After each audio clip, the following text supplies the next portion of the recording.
اعوذ باللہ من الشیطان اللعین الرجیم بسم اللہ الرحمن الرحیم الحمد للہ رب العالمین والصلاة والسلام والتحیۃ والاکرام علی اشرف الانبیاء والمرسلین وعلی آلہ الطیبین الطاہرین المعصومین ولعنۃ اللہ علی اعدائہم اجمعین من الآن إلى قیام یوم الدین اما بعد فقد قال اللہ تبارک وتعالی یا ایہا الذین آمنوا اتقوا اللہ وکونوا مع الصادقین صلوات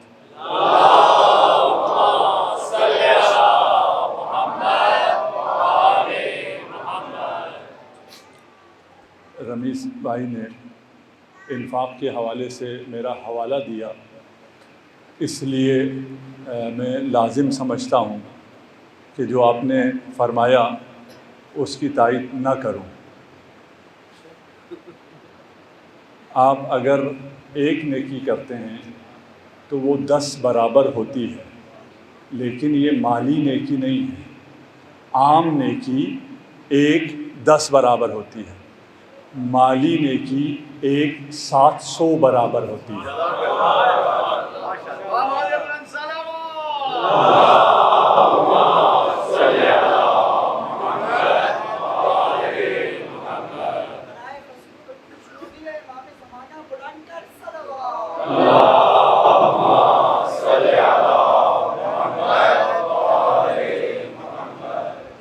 آپ اگر 1 روپیہ دیں گے تو 700 روپیہ لیں گے، 700 روپیہ بھی نہیں ہے۔ آپ اگر 1 روپیہ دیں گے ختم ہونے والا تو نہ ختم ہونے والے 700 انعام لیں گے۔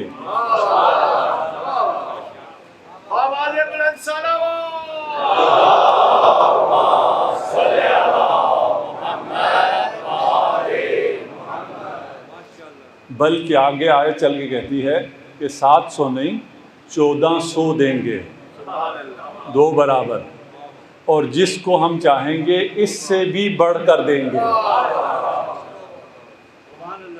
یہ مالی نیکی ہے، کیونکہ مال انسان کو بہت زیادہ عزیز ہے۔ امیر المؤمنین ارشاد فرماتے ہیں بیٹا مر جائے تو انسان سو جاتا ہے، مال چھن جائے تو رات نیند نہیں آتی ہے، اتنی محبت ہے۔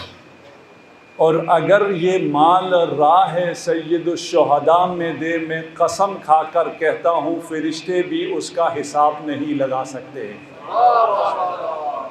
جو آپ کو ملنے جا رہا ہے اس کا فرشتے بھی حساب نہیں لگا سکتے۔ اور یہ بھی یقین مان لیجئے کہ جو مال آپ راہ خدا میں دیتے ہیں، اس کو تصحیح کی ضرورت ہے۔ ہم کہتے ہیں نا خدا کے لیے دیا ہے، خدا کے لیے کوئی نہیں دیا، خدا محتاج نہیں ہے آپ کے مال کا۔ بارگاہ علمدار آپ کے مال کی سرے سے محتاج نہیں ہے، یہ جس نام پر ہے وہ خود اس کا انتظام کر دیتی ہے۔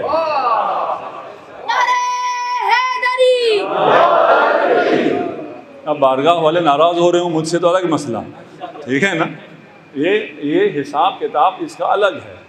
یہ بندے خدا اپنے منتخب بندوں کو خود بیچ دیتا ہے، جیسے آپ نے بتایا کہ مومن نے کہا ہے کہ اعلان نہ کرو، اور میں یقین سے کہتا ہوں آپ اگر یہ آج اعلان نہ کرتے، اور میں نے جو گفتگو کی ہے یہ صرف آپ نے کہا تصحیح کریں اس لیے کی ہے، وَإِلَّا مجھے کوئی فکر نہیں ہے کہ یہاں کا سلسلہ چلے گا یا نہیں چلے گا۔ اس کا ایکو ذرا کم کر دیں، اس کا ایکو کم کر دیں۔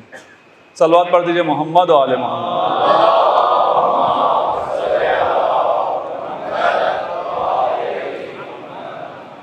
لوگ یہ سمجھتے ہیں کہ عزاداری ہم سے قائم ہے، ہم کیونکہ عزاداری میں آتے ہیں، ہم مرثیے پڑھتے ہیں، ہم نوحے پڑھتے ہیں، ہم مجالس بپا کرتے ہیں، اس لیے عزاداری ہم سے قائم ہے، اور ہم لوگ بھی یہ اپیلیں کرتے ہیں کہ اس عزاداری کو قائم دائم رکھنے کے لیے آپ بھی اپنا حصہ ڈالیں۔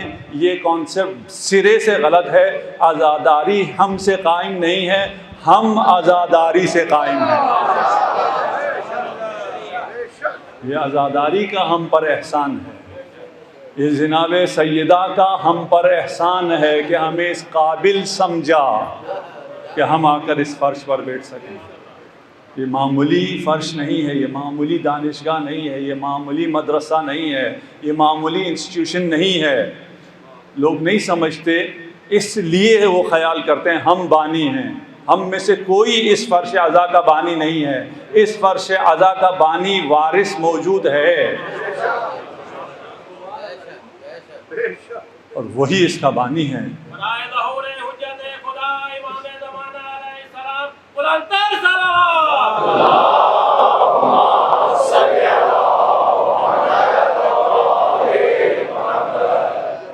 میں اپنے موضوع پہ آ جاؤں. ہم اس دنیا میں آئے ہیں، ہمیں مختلف حکم دیا گیا ہے، ہم سے مال بھی مانگا گیا ہے، راہ خدا میں کہا ہے انفاق کرو، لیکن سب سے مال نہیں مانگا گیا. ہم سے شجاعت بھی مانگی گئی ہے، لیکن سب سے شجاعت کا مطالبہ نہیں ہے. ہم سے قربانیاں بھی مانگی گئی ہے، لیکن سب سے قربانی بھی نہیں مانگی گئی. کیونکہ مانگنے والی ذات وہ ہے جس کے پاس سب کچھ خود ہی موجود ہے. اس کو ہمارے پیسوں کی بھی ضرورت نہیں ہے، ہماری نمازوں کی بھی ضرورت نہیں ہے، ہمارے پرسے کی بھی ضرورت نہیں ہے. اسے ہم ان جو چیزیں ہم انجام دیتے ہیں ان میں سے کسی چیز کی ضرورت نہیں ہے، لیکن پھر بھی وہ ہم سے مانگتا ہے، پھر بھی ہم سے طلب کر رہا ہے. ہمیں کہتا ہے شجاع بنو، مت ڈرو، بزدلی مت دکھاؤ، کنجوس مت بنو، انفاق کرو، راہ خدا میں دو، جان کی قربانی دو، مال کی قربانی دو. لیکن سب سے کہتا ہے نہیں. جس میں یہ کوالٹیز نہیں ہیں ان سے کہتا ہے. جو سخی نہیں ہیں، جو خود سے پہلے ڈونیشن جنہوں نے نہیں دی ہوئی ہے، آپ نے اپیل ان سے کی ہے کہ آپ بھی اپنا حصہ دے دیں. خدا بھی جو سخی نہیں ہے اس سے کہتا ہے انفاق کرو، جو سخی ہے اس سے کہتا ہے ہاتھ ذرا سنبھال کے خرچ کرو. بالکل الٹا ہو گیا. یعنی جو آپ میں نہیں ہے وہ خدا کو مطلوب ہے. یہ اگر جوان سمجھ لیں تو ان کی زندگی بدل جائے گی. ہم یہ سمجھتے ہیں میں بہادر ہوں، بہادری والے میں کام کروں گا، لکھنے پڑھنے والے کام مجھ سے نہیں ہوتے، یہ میں اس کے لیے نہیں ہوں. اور ہماری کیریئر کاؤنسلنگ میں بھی یہی کہا جاتا ہے آپ کو جس چیز میں دلچسپی آپ وہی کرو. خدا آپ سے اس کے بالکل الٹا کہہ رہا ہے. خدا آپ سے کہہ رہا ہے تمہیں مال سے بہت زیادہ محبت ہے، مال دیتے ہوئے تمہیں بہت تکلیف ہوتی ہے، یہ مال راہ خدا میں دو. خدا اس ڈرپوک سے جو بھاگ جاتا ہے اس سے کہتا ہے یہاں استقامت کرو، پہاڑ پہ نہ چڑھو. جو ڈٹا ہوا ہے، جو کرار ہے، غیر فرار ہے، اس سے تو نہیں کہا جاتا مت بھاگو. بھاگنے والے سے کہا جاتا ہے مت بھاگو. جو کھڑا ہے اس کو نہیں کہا جاتا. خدا ہم سے کیا مانگتا ہے؟ وہ مانگتا ہے جو ہم میں نہیں ہے. یعنی خدا ہم سے تبدیلی مانگتا ہے، تغیر مانگتا ہے. اپنے آپ کو تبدیل کرو، اس کے لیے اپنے آپ کو تبدیل کرو. اس نے تم میں بہت سے محاسن ڈالے ہوئے ہیں، بہت سے خصائص ڈالے ہوئے ہیں، بہت سی خوبیاں تم میں دے رکھی ہیں. وہ جو خوبیاں نہیں ہیں اس کو اس کی خاطر اپنے اندر پیدا کرو. جب مجھ میں ہے ہی نہیں ایک شجاعت، مجھ میں جب ہے ہی نہیں، میری جینس میں ہی نہیں ہے، تو میں اس شجاعت کو کیسے اپنے اندر پیدا کروں؟ یہ کیسے ممکن ہے کہ میں اس شجاعت کو اپنے اندر پیدا کروں جو میرے اندر ہے ہی نہیں؟ اس شجاعت کو میں کہاں سے لے کے آؤں جو میری تربیت میں شامل ہی نہیں ہے؟ مشکل ہے یا نہیں ہے؟ دین کہتا ہے مجھے یہ باتیں نہ بتاؤ کہ تمہارے سرشت میں کیا ہے، تمہارے نیچر میں کیا ہے، تمہارے جینس میں کیا ہے. میں تمہارا خالق ہوں، میں تمہیں اس طرح نہیں دیکھنا چاہتا، میں تمہیں اس سے بالا تر مقام پر دیکھنا چاہتا ہوں. وہ خالق ہے، وہ جانتا ہے کہ آپ کو اس مقام سے اٹھا کر اوپر کے مقام پر رکھ سکتا ہے. اب جب ہم جو دنیا میں جو کچھ پڑھتے ہیں اس کے مطابق اگر ہم دیکھیں تو ہم وکٹم ہیں اپنے جینیٹک کوڈ کے. جو ہمارا جین ہوگا، ہمارے آنکھوں کے رنگ، بالوں کی رنگت اور قد کاٹ اور ہماری بہادری، بزدلی، باقی یہ سب چیزیں ہمیں جین سے وراثت میں ملتی ہیں. ملتی ہے نہیں ملتی؟ ٹھیک ہے نا. اور جینز کا اثر، یعنی اگر کسی ایک نسل پر کوئی ظلم ہوا ہو، کوئی زیادتی ہوئی ہو، کوئی خوف ہوا ہو، وہ نسلوں میں منتقل ہوتا ہے. سائنٹسٹ نے تجربہ کیا، ایک چوہے کو الیکٹرک کرنٹ دیا، ساتھ میں چیری بلاسم کی اس کو خوشبو سونگھائی. نیکسٹ ٹائم اس کو خوشبو سونگھائی لیکن کرنٹ نہیں دیا. چوہے کے ساتھ کیا ہوا؟ وہی خوفزدہ سہم گیا کہ ابھی مجھے کرنٹ لگے گا، کیونکہ کرنٹ اور خوشبو کا رابطہ تھا. یہ چوہا مرا، اس کا جو بچہ پیدا ہوا اس کو جب خوشبو سونگھائی تو وہ بھی اسی طرح اس کی شلوار گیلی ہو گئی، اس کے بچے کی. اس کے بچے میں بھی یہ خوف منتقل ہوا، چیری بلاسم کی خوشبو سونگھتے ساتھ ہی وہ بھی سہم جاتا تھا. یہ خوف چلتا ہے نسلوں میں، یہ خوف جاتا ہے جینز میں، اس جینز میں سے یہ نسلوں میں چلتا ہے. اس کو گرینڈ ماں ایفیکٹ کہتے ہیں آپ کی سائیکالوجی میں. یہ پھر جا کر اس سے اگلی نسل میں یہ کہیں جا کر زائل ہو جاتا ہے. اسی لیے اگر کوئی کار حادثہ ہوا ہو، کسی بچے نے کوئی خوفناک منظر دیکھا ہو، کوئی دہشت گردی دیکھی ہو، تو آپ کوشش کرتے ہیں اس جیسے مناظر سے اس بچے کو دور رکھا جائے. وہ مناظر اس کو دوبارہ نہ دکھائے جائیں، اس مناظر کا دوبارہ ذکر نہ کیا جائے. ساتھ ہے میرے جی؟ اسی طرح ہے نا، جو خوف ہے، جو مصائب ہیں، جو آلام ہیں، ان کا بار بار ذکر نہیں کیا جاتا. اگر بار بار ذکر کیا جائے تو وہ خوف اگلی نسلوں میں چلتا ہے. حتیٰ ذکر کے بغیر بھی جینز میں جب چلا جاتا ہے تو وہ خوف آگے چلتا رہتا ہے. کربلا میں جتنے مظالم ہوئے، کربلا میں جتنے مصائب ہوئے، ہم ہر سال ان مصائب کا تکرار کیوں کرتے ہیں؟ جی اصولاً تو نہیں کرنا چاہیے. جو انسانی وہ ہے سائیکالوجی ہے، اس میں تو یہ ہے کہ اس کا ذکر نہ کرو. کرو گے تو تم بھی ڈرو گے. ٹھیک ہے نا. جو خوفناک چیزیں ہیں، جو تشدد ہوا ہے، جو ظلم ہوا ہے، جو ستم ہوا ہے، اس کا ذکر اپنے بچوں کے سامنے مت کرو، نہیں تو وہ بھی ڈریں گے ظالم سے. یہ دنیا کا اصول ہے. لیکن ہم کربلا کا ذکر کیوں کرتے ہیں؟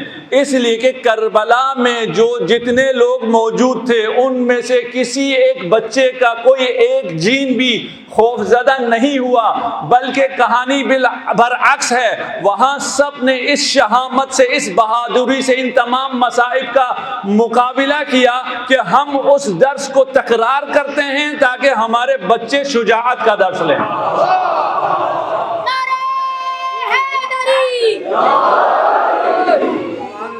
ہمیں کربلا سے درس شجاعت ملتی ہے. کربلا سے ہمیں نگاہ زینبی ملتی ہے. صلوات پڑھ دیجیے محمد و آل محمد.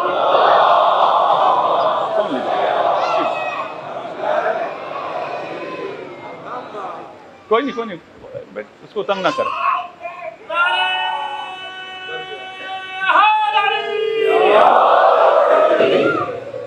اگر نگاہ زینبی، میں قسم کھاتا ہوں میں تو نہیں سمجھ سکا، آپ میں شاید کوئی سمجھ سکے.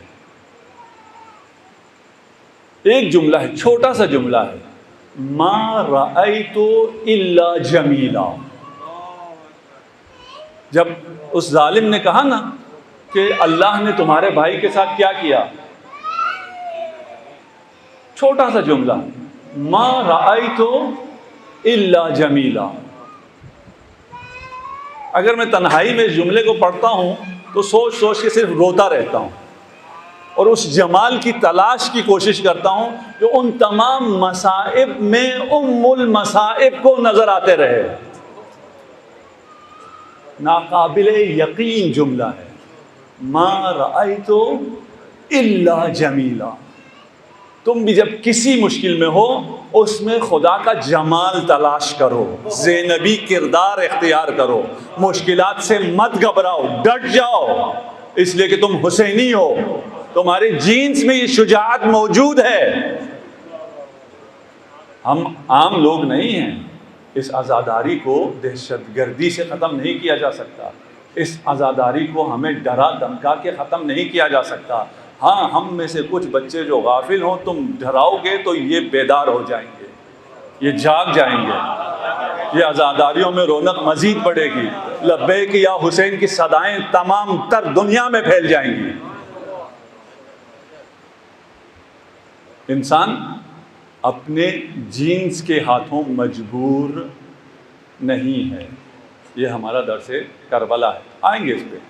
دوسرا جو سورس ہے معرفت کا، وہ سب کانشیس ہے. ماحول سے ہم سیکھتے ہیں. اور یہ بحث بھی ہے کہ انسانی دماغ کتنے فیصد کام کرتا ہے. کوئی 7% کہتا ہے، کوئی 10% کہتا ہے. اور یہ ویسی ممکن نہیں ہے. اس ریسرچ کے آنے سے پہلے بھی میرا اپنا دماغ نہیں مانتا تھا کہ یہ دماغ جو کہ ہمارے پورے بدن کا 20% یا 80% انرجی صرف دماغ کھا جاتا ہے، اور ساری انرجی اور سارا بجٹ کھا کے کام صرف 7% کرتا ہو. یہ کوئی سمجھ میں آنے والی بات نہیں تھی. ریسرچ آگے بڑھی، پتہ چلا نہیں جی، نہیں 100% کام کرتا ہے. باقی جو ہے وہ سب کانشیس مائنڈ ہے. کانشیس مائنڈ 7% ہے، باقی سب کانشیس مائنڈ ہے.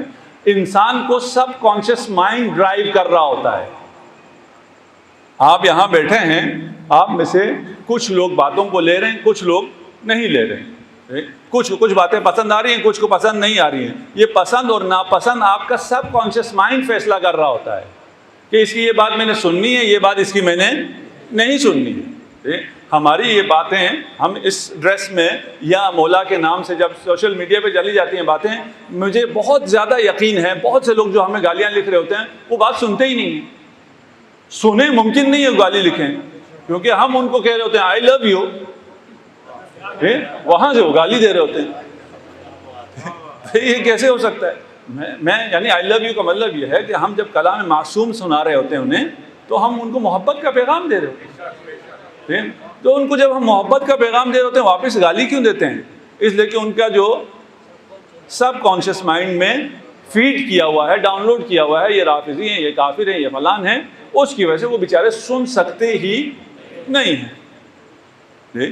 تو ہمارے ساتھ بھی ایک بہت بڑا مسئلہ یہ ہے کہ ہمارے سب کانشیس مائنڈ میں اتنی چیزیں ڈاؤن لوڈ ہیں جس کی وجہ سے ہم میں وہ اعتماد نہیں ہے، وہ ہمت نہیں ہے کہ ہم یہ کام کر سکتے ہیں یا نہیں کر سکتے. ابھی یہ بارگاہ ہے، یہ چھت ہے، اگر ہم فیصلہ کریں اس کو اسی 10 دنوں میں اتنا خوبصورت بنا سکتے ہیں. ہم سب میں یہ استطاعت ہے یا نہیں ہے؟ لیکن ہمارا سب کانشیس مائنڈ کہتا ہے نہیں یار، نہیں بن سکتا. ہر کوئی الگ الگ بیٹھ کے یہی کہہ رہا ہے کہ نہیں یہ نہیں بن سکتا. اسی پہ ہم خوش ہیں. نہ جانے کتنے سالوں سے اس چھت کے نیچے ہم کر رہے ہیں یہ عزاداری. ٹھیک، انشاءاللہ یہ ایک دن آباد ہو جائے گا جب مولا کو منظور ہو. صلوات پڑھ دیجیے محمد علیہ.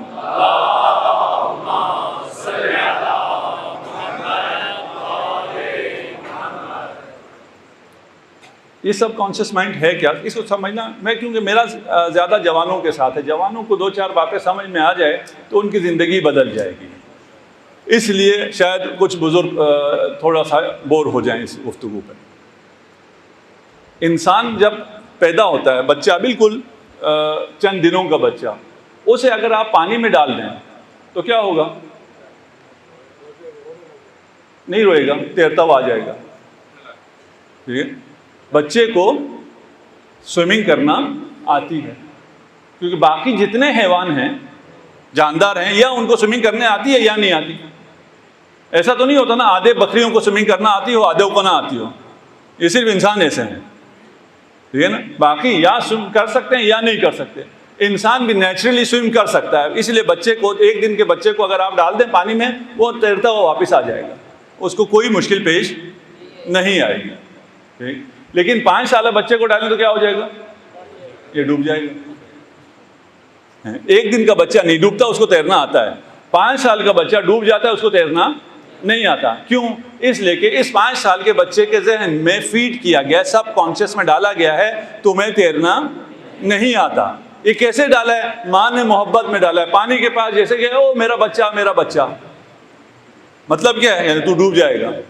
ماں نے، باپ نے محبت میں اس کے دماغ میں ڈالا ہے ٹھیک کہ تو ڈوب جائے گا. اب جب یہ پانی میں جاتا ہے تو یہ ڈوب جاتا ہے، جبکہ انسان ڈوب سکتا ہی نہیں ہے. اسے تیرنے کے لیے محنت نہیں کرنی پڑتی، اسے ڈوبنے کے لیے محنت کرنی پڑتی ہے. اور جو بھی پانی میں گر کے مر جاتا ہے وہ بہت زیادہ محنت کر کے پانی پی پی کے اپنا وزن بڑھاتا ہے، پھر کہیں جا کے وہ پانی کے نیچے جاتا ہے. وَإِلَّا وہ نیچرلی پانی کے اوپر رہتا ہے. تو یہ ہمارا ماحول ہے، یعنی نیچر ہے اور نرچر ہے. ہمارا کتنا فیصد نیچر کو حصہ حاصل ہے، ہمارے جینز کو، اور کتنا ہمارے ماحول کو، نرچر کو، ہماری تربیت میں حصہ حاصل ہے. اسلام سے اگر پوچھیں، اسلام کہتا ہے نہ کوئی نرچر ہے نہ کوئی نیچر ہے، سب تم خود ہو. اس لیے 100% تم ذمہ دار ہو. نماز پڑھو گے ثواب ملے گا، نماز نہیں پڑھو گے تم جہنم جاؤ گے. تمہارا معاشرہ جہنم نہیں جائے گا کہ معاشرہ ایسا تھا، یہ غریب کیا کرتا. نہیں، یہ غریب سب کچھ کر سکتا تھا. کیوں؟ اس لیے کہ جیسے ہم نے کہا جینیٹکس ہے، ایک سب کانشیس ہے، دو تیسری چیز بھی ہے کانشیس مائنڈ. آپ کا اپنا شعور، آپ کا اپنا فیصلہ. آپ جو چاہیں آپ کر سکتے ہیں. آپ ایک لمحے میں حر بننا چاہیں بن سکتے ہیں. کوئی ماحول کی زنجیریں آپ کے پاؤں میں نہیں آتی ہیں، ساری زنجیریں آپ توڑ سکتے ہیں. اور اب تو ایک نیا علم بھی آ گیا، ایپی جینیٹکس. ایپی یعنی ابو، آن دی ٹاپ آف جینیٹکس.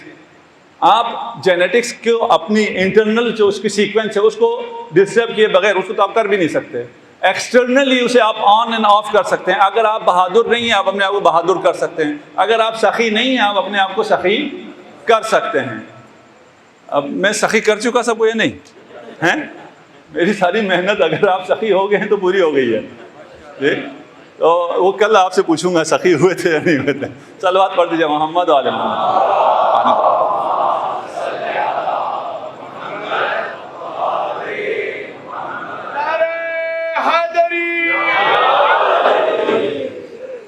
ہمارے لیے آسان اس لیے ہے کہ ہمارے سامنے سیرت معصومین موجود ہے. ہمارے لیے اتنا آسان ہے، اتنا آسان ہے. ہم نے یہ سوچنا ہی نہیں ہے کہ یہ ہم کر سکتے ہیں یا نہیں کر سکتے ہیں. اگر میرے مولا نے مجھے حکم دیا ہے کہ تم یہ کام کرو، اس کا مطلب ہے میں یہ کام کر سکتا ہوں. مجھے ساری دنیا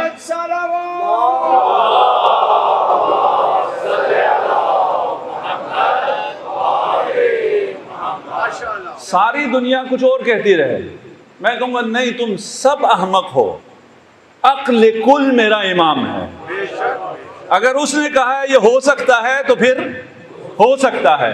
اگر وہ خود جامع الازداد ہے، وہ رات میں بکا ہے، گریہ کرتا ہے، محراب عبادت میں تھر تھراتا ہے، لرزتا ہے، اور میدان جنگ میں مسکراتا ہے، تو میں بھی یہ کام کر سکتا ہوں. وہ عابد بھی ہے، وہ زاہد بھی ہے، وہ مجاہد بھی ہے، وہ حکمران بھی ہے، وہ انفاق بھی کرتا ہے، وہ احسان بھی کرتا ہے، وہ رحم دل بھی ہے، وہ سخت بھی ہے. تمام ازداد ہیں. یعنی کہ میں اگر اس میں اچھا ہوں تو دوسری ضد مجھ میں نہیں آ سکتی ہے. جہاں سختی کا مورد ہو وہاں مجھے حکم ہے سختی کرو. حلال حرام میں سختی کا حکم ہے. وہاں یہ نہیں کہ میں بہت ایزی گوئنگ ہوں، مجھے کوئی فرق نہیں پڑتا، آپ جیسے مرضی کریں، جو مرضی کھائیں، جو مرضی پئیں، جو مرضی پہنیں. نہیں، میں برداشت نہیں کرتا. مجھے امر معروف اور نہی عن المنکر کا حکم ہے نا. ہاں آپ کو ضرورت پیش آ گئی ہے، میں سب سے زیادہ رحم دل ہوں. محمد رسول اللہ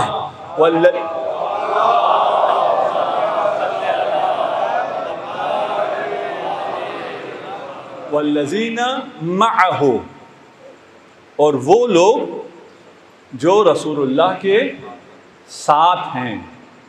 رسول اللہ کے ساتھ ہونا اور ہے، رسول اللہ کا صحابی ہونا اور ہے. ٹھیک ہے، یا اس کو اردو میں کہہ دوں، رسول اللہ کے ساتھ ہونا اور ہے، رسول اللہ کا ساتھ دینا اور ہے. والذین معہ، وہ لوگ جنہوں نے رسول خدا کا ساتھ دیا، جنہوں نے رسول خدا کا ساتھ دیا ان پر ہماری جانیں قربان. ہم ان کے پاؤں کی خاک ہمارا مال جان سب ان پہ قربان. ہم رسول خدا بہت بلند ہستی ہیں, ہم اصحاب امام حسین پر اپنی جان قربان کرتے ہیں, ان کا ذکر ہم عبادت سمجھتے ہیں. لیکن کن اصحاب کا؟ جنہوں نے امام کا ساتھ دیا, جنہوں نے رسول خدا کا ساتھ دیا. اب فرق یہ ہے کہ ہم نے رسول کو صحابہ کی وجہ سے ماننا ہے یا صحابہ کو رسول کی وجہ سے ماننا ہے. ہمارا صرف اتنا سا اختلاف ہے, باقی ہم اصحاب کی عزت کرتے ہیں, لیکن ملاک میں فرق ہے. ملاک یہ ہے کہ ہم رسول کی وجہ سے عزت کرتے ہیں, یہ صحابہ کی وجہ سے رسول کی عزت کرتے ہیں. یہ دو فرقے ہیں, ایک فرقہ حسینی ہے, ایک فرقہ یزیدی ہے. شیعہ سنی کی بات نہیں کر رہا میں, ٹھیک ہے, ہم سب شیعہ سنی بالکل متفق ہیں. یہ میں آپ کو بتا جاؤں, شاید جو اس میں مطالعہ نہیں رکھتے ان کو معلوم نہ ہو, شیعہ سنی میں کوئی ڈیفرنس نہیں ہے, کوئی اختلاف نہیں ہے, بہت سے مشترکات ہیں, بہت سے کیا تقریباً 99% ساری چیزیں حل ہیں. جو اختلافات ہیں وہ سنی مسالک کے اندر بھی ہیں. سنی بھی تو مختلف مسالک ہیں نا, مختلف فرقے ہیں, ان میں بھی اختلافات ہیں. ہمارے ہاں بھی مجتہدین میں اختلافات ہیں, اس کو تو کوئی اختلاف نہیں کہتا. اسے کوئی اختلاف کہتا ہے کہ آپ فلاں کی تقلید کرتے ہیں تو میں فلاں کی تقلید کرتا ہوں, آپ کے لیے چاند ثابت ہو جاتا ہے, میرے لیے چاند ثابت نہیں ہوتا, تو کیا ہوتا ہے اس سے؟ کچھ بھی نہیں ہوتا. یہ ہمارے ہاں بہت بڑا ایشو بنا دیا جاتا ہے. اس کو ایشو اس لیے بن جاتا ہے کہ یہ کوئی نان ایشو کو ایشو بنایا جاتا ہے. بھائی آپ کے لیے چاند ثابت ہے, آپ عید کرو, آپ کے لیے چاند ثابت نہیں ہے, آپ عید نہ کرو. وہ کہتے کیسے ہو سکتا ہے جی, ایک گھر میں ایک آدمی روزہ رکھے ایک نہ رکھے. اچھا رمضان میں آپ مریض ہو جاتے ہیں, آپ روزہ نہیں رکھتے, آپ کے بیٹے مریض نہیں وہ روزہ رکھتے ہیں, کیا ہو جاتا ہے؟ ایک گھر میں ایک نے روزہ رکھا ہوا ہے ایک نے روزہ نہیں رکھا ہوا, کیا ہوتا ہے؟ کچھ بھی تو نہیں ہوتا. تو عید کے دن کیا ہو جاتا ہے؟ اگر ایک کا روزہ ہے ایک کا روزہ نہیں ہے, میں اپنی فقہی اعتبار سے جس کو فالو کرتا ہوں اس کے حساب سے یہ کوئی اختلاف ہے, اس سرے سے کوئی اختلاف نہیں ہے. وجہ یہ ہے کہ ہم عید کے دن, جیسے ابھی رات کو میں آیا ہوں, میں جلدی اسی لیے آیا تھا کہ رش زیادہ تھا اس لیے جلدی پہنچ گیا. میں پچھلی مجلس میں نے 15 منٹ پہلے ختم کی اور ٹائم لے کے یہاں آیا, اس لیے کہ جشن آزادی کے نام پر بہت سے ایسے کام کیے جاتے ہیں جو جشن کے دنوں میں, یوم آزادی کے دن نہیں کیے جانے چاہیے. یہ یوم آزادی نہیں ہے. ہم عید کے دن بھی ایسے بہت سے کام کرتے ہیں جو سرے سے عید نہیں ہے, اور پھر اس کے لیے کہتے ہیں کیونکہ ہم یہ نہیں کر سکتے, یہ جو مجتہدین کے اختلافات ہے اس نے ہمیں مشکل میں ڈال دیا ہے. بات پہنچ رہی ہے؟ جی, اختلاف ہمارے اپنے اندر بھی ہے, فقہا کے اندر بھی ہے, باقی فرقوں کے اندر بھی ہے, مسالک کے اندر بھی. اسے کوئی اختلاف کہتا نہیں ہے. دونوں کہتے ہیں عید کرو, چاند نظر آنے پہ ایک کو نظر آیا ایک کو نظر نہیں آیا. اتنا سمپل سا ہے. ٹھیک ہے, ہر کوئی اپنے مطابق عمل کرے گا, کوئی اختلاف نہیں ہوگا. کوئی شیعہ سنی اختلاف وجود نہیں رکھتا ہے, کوئی ایسا اختلاف نہیں ہے جس کی وجہ سے ہم ایک دوسرے کے دست گریبان ہو جائیں. ہم اتحاد کی اگر بات کرتے ہیں, سنی شیعہ اتحاد کی بات کرتے ہیں, یہ اتحاد دو طرح کے اتحاد ہیں. ہمارے اکثر بھائی جس اتحاد کی بات کرتے ہیں ہم اس کو نہیں مانتے. وہ کہتے ہیں اپنے دین کو چھوڑو نہیں, دوسرے کو چھیڑو نہیں, بس یہ چھیڑ چھاڑ نہ ہو, یہ اتحاد ہے. ہم اس اتحاد کو نہیں مانتے. ہم اتحاد کا معنی یہ لیتے ہیں کہ شیعہ سنی دونوں ایک ہی مورچے میں کھڑے ہو کر دشمن کے مقابلے میں ساتھ لڑیں, ایک دوسرے پر جان نچھاور کریں, یہ ہمارا اتحاد ہے. کوئی اختلاف شیعہ سنی نہیں ہے. یہ دونوں طرف سے جو ایجنٹ ہیں وہ اختلافات کو ہوا دیتے ہیں. اختلافات یا جو علمی ابحاث کرتے ہیں, میں خود بھی علمی ابحاث کرتا ہوں اور آپ کے سامنے اس اشعے میں بھی کی ہیں, ہم نے اپنا موقف پیش کیا, اپنے موقف پہ اپنی دلیل بھی ہم نے پیش کی ہے. یہ کوئی تفرقہ بازی نہیں ہے. بھائی ہم یہ دلیل رکھتے ہیں, ہم اپنی دلیل کو اپنے بچوں کو سمجھائیں گے. ہم علی کی خلافت بلا فصل پر ایمان رکھتے ہیں, یہ ہمارے ایمان کا حصہ ہے, ہم اس سے ہاتھ نہیں اٹھا سکتے. ہم نے اپنے بچوں کو یہ درس دینا ہے اور یہی دینا ہے اور اسی مائک پہ دینا ہے. اس میں کوئی ڈھکی چھپی بات تو ہے نہیں, اس میں کوئی اختلاف بھی نہیں ہے. ٹھیک ہے جی, آپ نے جس کو ماننا ہے آپ مانیں, ہم نے جس کو ماننا ہے ہم مانیں گے. ہمارے حساب سے اس میں نجات ہے, آپ کے لحاظ سے اس میں نجات ہے. کل دیکھی جائے گی, اس میں تو کوئی جھگڑا ہی نہیں ہوگا کل. ٹھیک ہے, کل کوئی جھگڑا نہیں ہوگا. اور کل کیا ہوگا, آپ لوگ انشاءاللہ، جو آپ سے مراد جو ولایت امیر المومنین پر ہیں، آپ کو اسپیشل پروٹوکول کے تحت لوائے حمد کے سائے میں جنت کی طرف لے جایا جائے گا کاروان نور میں، اور وہ لوگ دور سے دیکھ کر آپ کو تک رہے ہوں گے اور آپ سے کہیں گے تھوڑی دیر ہمیں مزید دیکھنے کی اجازت دو، تمہیں دیکھنے سے ہمارے عذاب میں تخفیف ہو رہی ہے۔ وہ جو آج مولا کے چہرے کی کو عبادت نہیں مان رہے ہیں، کل ہمارے چہروں کو دیکھنا عبادت سمجھیں گے۔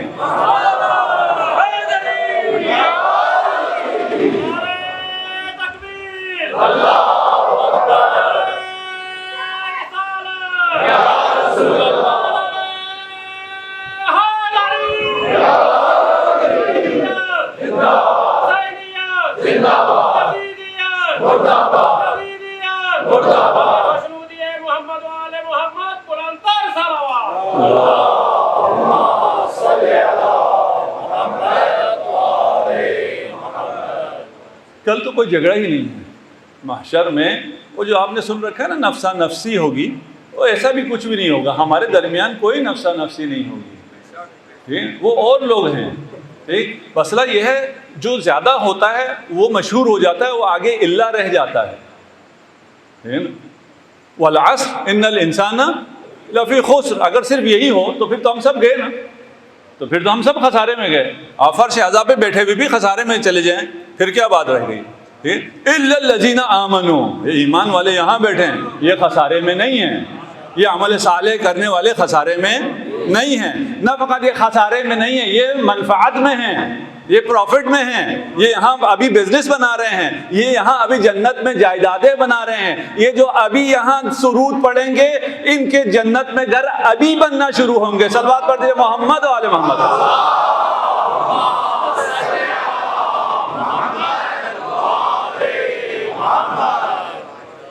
یہ خسارے میں نہیں ہیں۔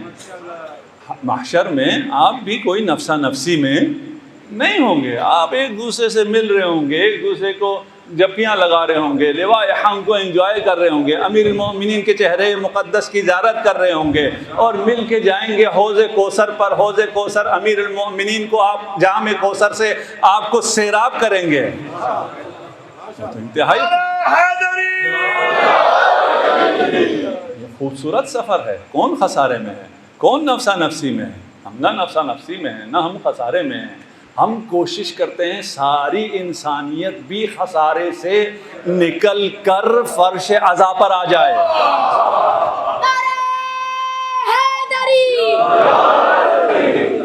یہ فرش عزا عبادت کی جگہ ہے، یہ بیدار ہونے کی جگہ ہے، یہ شعور پانے کی جگہ ہے، یہ فیصلہ لینے کی جگہ ہے کہ حالات جو مرضی ہوں میں اپنے آپ کو بدل سکتا ہوں، میں خدا کے قریب ہو سکتا ہوں، میں تقرب اللہ حاصل کر سکتا ہوں، میں حسینی ہو سکتا ہوں، میں زینبی ہو سکتا ہوں، ماحول مجھے کچھ نہیں کہہ سکتا، دشمن مجھے کچھ نہیں کہہ سکتا۔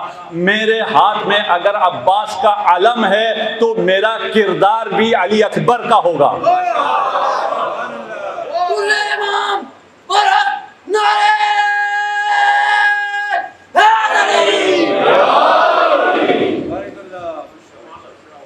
خدا کرے ہمیں کربلا سے درس لینے کی توفیق ملے، کربلا سے زندگی لینے کی توفیق ملے، کربلا سے دعائیں لینے کی توفیق ملے۔ ہم سب کو کربلا کی خدا زیارت نصیب کرے۔ جب زینب کبریٰ کربلا تشریف لاتی ہیں، عرض کربلا کو سونگ کر غش کھا کے گر جاتی ہیں۔ جب ہوش آتا ہے تو عرض کرتی ہیں بھیا حسین، اس خاک سے آپ کے خون کی خوشبو آ رہی ہے۔ کوئی قلب زینب سے پوچھے کتنا سخت تھا زینب کے لیے کرب و بلا میں خیموں کو لگانا۔ جب پتہ ہو کہ یہ خیمے جب لگ رہے ہیں، اب جب یہ خیمے جب اکھڑیں گے تو بھائی حسین ساتھ نہیں ہوگا۔ خیام میں بیویاں اپنے اپنے بچوں کو تیار کر رہی ہیں، زینب اپنے اون و محمد کو تیار کر رہی ہیں۔ بچوں کل جب جنگ ہو تو ماموں پر جان قربان کرنے میں دریغ نہ کرنا. تم جعفر طیار کے پوتے ہو, تم حیدر کرار کے نواسے ہو, تم نے ایسی جنگ کرنی ہے, اپنی جان اپنے ماموں پر نچھاور کرنی ہے. اتنے چھوٹے چھوٹے بچے تھے کہ ذرا بھی ان کے جسم پر پوری نہیں آتی تھی. بار بار ماموں کی خدمت میں آتے, اذن جہاد طلب کرتے. کس طرح ممکن تھا کہ زینب کے ان پھولوں کو مولا شہادت کی اجازت دے دیں؟ خلاصہ کر دوں, جب اجازت ہو گئی, جب کوئی نہ رہا اور بنی ہاشم کی باری آئی, ان بچوں کو جب تیار کیا جانے لگا, صندوق امانات کھلا, جعفر طیار کا امامہ اون کے سر پر, علی مرتضیٰ کا امامہ محمد کے سر پر. یہ دو بچے جہاد کرنے کے لیے گئے. کب تک جہاد کرتے؟ وہ وقت بھی آیا جب امام کو مدد کے لیے پکارا اور امام گئے. ایک لاشا حسین لے کر آئے, ایک لاشے کو عباس لے کر آئے. جب بھی کوئی لاش آتی تھی زینب بڑھ کر ان لاشوں کا استقبال کرتی تھی, مقتل میں آ کے حسین کو سنبھالتی تھی. لیکن جب زینب کے ان دو پھولوں کی لاشیں آئیں, زینب کہیں نظر نہ آئی. جب دیکھا پشت خیمہ سر سجدے میں ہے, خدا سے دعا ہے, خدایا میری اس قربانی کو قبول کر لے, خدایا میرے بھائی حسین کی خیر. اجرکم علی اللہ. یہ کاروان چلتا ہے. آج آپ نے اس زینب کبریٰ کو پرسا دینا ہے جو اپنے بچوں پر نہیں روئی. جانتے ہو اگر رو لو, میری بہنیں میری مائیں اس بات کو سمجھیں کہ اگر انسان رو لے, اگر رو سکے تو دل تھوڑا سا ہلکا ہو جاتا ہے. اگر کوئی رو بھی نہ سکے اس کا یہ غم زائل نہیں ہوتا. زینب کبریٰ بچے شہید ہو گئے, بچے مقتل میں آئے, اپنے بچوں پر نہیں روئی. جب بازاروں میں گزرتا تھا یہ قافلہ تو لعین سروں کو نیزوں پر رکھ کر کاروان کے نزدیک لاتے. جس بی بی کا سر ہوتا وہ سر کو دیکھ کر فریاد کرتی. یہ دو سر ایسے تھے جب بازاروں میں درباروں میں لائے جاتے کوئی اس پر رونے والا نہ ہوتا. کوفہ کی عورتوں نے کہا ان پھول سے بچوں کی ماں شاید مر گئی ہے. اس کلام کو زینب نے سنا لیکن خاموش رہی. زندان شام میں جب سر واپس آنا شروع ہوئے, ہر وارث نے اپنے شہید کا سر لیا, اس پر گریہ کیا. او نو محمد کے سر آئے لیکن زینب سر حسین پر بین کرتی رہی. یہ قافلہ واپس کربلا آیا, ہر شخص اپنے شہید کی قبر پر گیا. زینب قبر حسین پر ہے. یہ قافلہ واپس مدینہ پہنچتا ہے, قبر رسول خدا پر زینب حسین کو روتی ہے. یا رسول اللہ, آپ کی امت نے آپ کے حسین کے ساتھ کیا کیا؟ ماما کی قبر پر جاتی ہے, ماں زہرا کو اپنے بیٹے حسین کا پرسا دیتی ہے. زینب سارے راستے کربلا, کوفہ, شام, مدینہ اپنے بیٹوں پر نہیں روئی.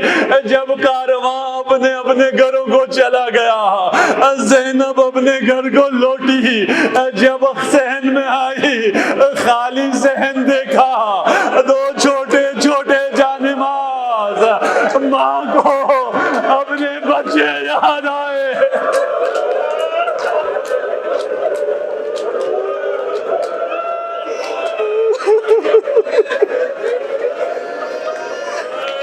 سيعلم الذين ظلموا وينقلبون ماتم حسین.